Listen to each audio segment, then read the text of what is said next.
It was just after midnight when I stirred from sleep, a strange stillness hanging in the room. That kind of silence where every small sound echoes louder than it should. I blinked into the shadows, unsure if I was dreaming. Then I felt the slight dip of the mattress beside me, and I knew I wasn't alone. Turning my head, I saw someone standing next to the bed. The faint moonlight spilling through the blinds revealed my son, Lucas. "Lucas?" I murmured, still half asleep. "What's going on, honey?" He didn't answer right away.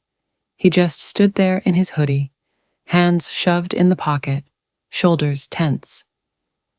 At 17, he wasn't a child anymore. It had been years since he came to my room in the middle of the night, long past the age of bad dreams and thunderstorms. I sat up and gently patted the space beside me. "Come sit. Talk to me. What's wrong?"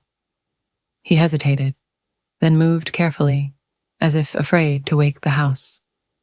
He sat cross-legged, back slightly hunched, head down, eyes hidden. The silence stretched. A heavy stillness pressed between us. "Lucas," I said softly, "did something happen?" He nodded, barely. His face looked pale in the dim light, drawn and tired. But it wasn't just exhaustion. There was something deeper, heavier. "Are you sick? Did someone hurt you?" At the word hurt, his jaw tensed. He shook his head, but that subtle reaction told me everything. I reached out, placing a gentle hand on his back. "Whatever it is, I'm here. Just tell me." He took a shaky breath.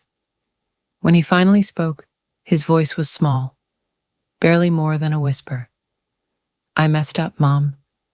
My stomach tightened. "What do you mean?"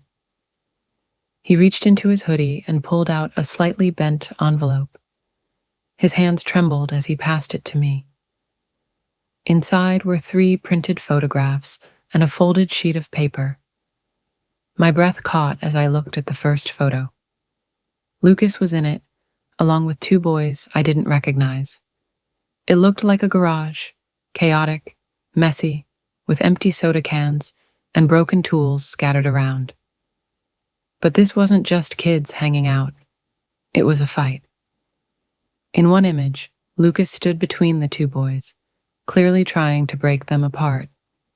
In another, he was on the ground, his nose bleeding.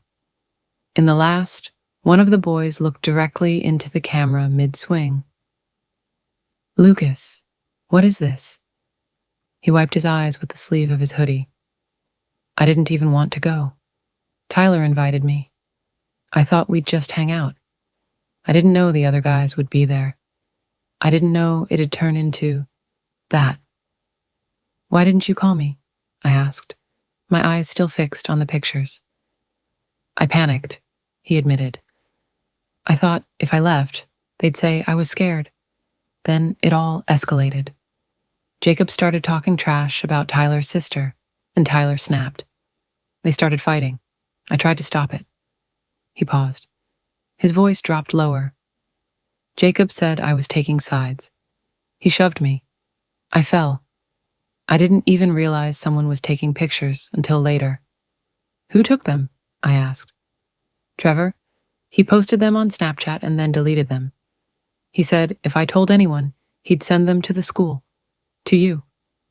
The weight in my chest turned to fire, anger, fear, a mother's helpless kind of rage. He said if I said anything, people would think I started it, that I'd get suspended, or worse. "Lucas," my voice broke, "you should have come to me right away. I didn't want to disappoint you." I pulled him into a hug before he could say anything more. He leaned into me like he was 6 again, like he was searching for solid ground. "You did the right thing coming to me," I whispered into his hair. "I'm proud of you." "I didn't know if I should show you," he said. "I thought maybe you'd be mad or embarrassed." "Never," I said, holding him tighter. You tried to stop something bad. That's brave. What they did, what they're trying to do, that's on them, not you." He let out a breath, like he'd been holding it for days. "I want to talk to the school counselor," he said. "But I didn't want to go alone." "You won't," I said. "We'll go together." Lucas nodded against my shoulder.